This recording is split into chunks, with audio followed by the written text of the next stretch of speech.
కుంభవృష్టి వానలు, ఉప్పొంగిన నదులు, పోతున్న ప్రాణాలు. ప్రస్తుతం అరుణాచల్ ప్రదేశ్లో ఇవే సీన్స్ కనిపిస్తున్నాయి. ఈశాన్య రాష్ట్రంలో ఈ పరిస్థితి ఇంకెంత కాలం కొనసాగబోతోంది? ఇక్కడ ఉప్పొంగే నదుల ఇంపాక్ట్ ఇంకా ఏ రాష్ట్రాలపై పడబోతోంది?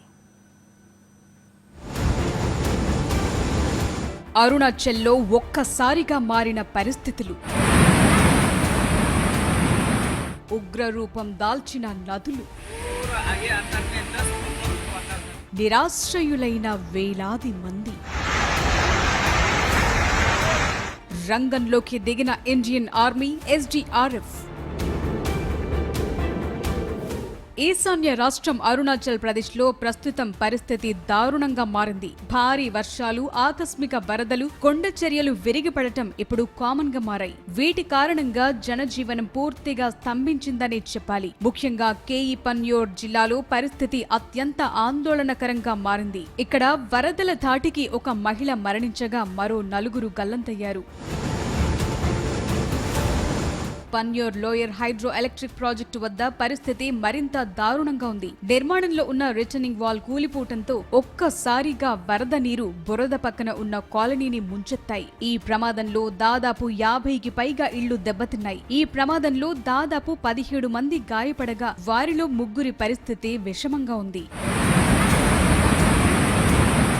వరద ఉధృతి కారణంగా నీప్కో విద్యుత్ ప్రాజెక్టులో ఉత్పత్తిని తాత్కాలికంగా నిలిపివేశారు. డ్యాంలోకి నీరు భారీగా చేరటంతో అధికారులు ఒక స్పిల్వే గేట్ ను ఎత్తే దిగువకు నీటిని విడుదల చేస్తున్నారు. ఇక నేషనల్ హైవే 13 సహా పలు ముఖ్యమైన రహదారులపై భారీగా కొండ చర్యలు విరిగిపడటంతో రోడ్డు రవాణా పూర్తిగా నిలిచిపోయింది.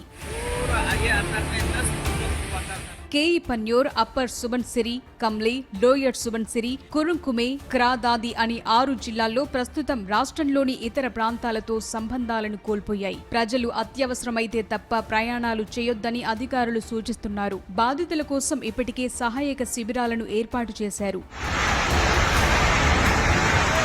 అరుణాచల్ ప్రదేశ్లో కురుస్తోన్న భారీ వర్షాల ప్రభావం దిగువన ఉన్న అసోంపై పడే అవకాశం ఉంది. పన్యూర్ నది నుండి విడుదలవుతోన్న వరద నీరు బ్రహ్మపుత్ర బేసిన్లోకి చేరుతుండటంతో అసోం ప్రభుత్వం తమ సరిహద్దు జిల్లాలైన ధేమాజీ, లఖింపూర్, విశ్వనాథ్, సోనిత్పూర్ వంటి ప్రాంతాల్లో హై అలర్ట్ ప్రకటించింది.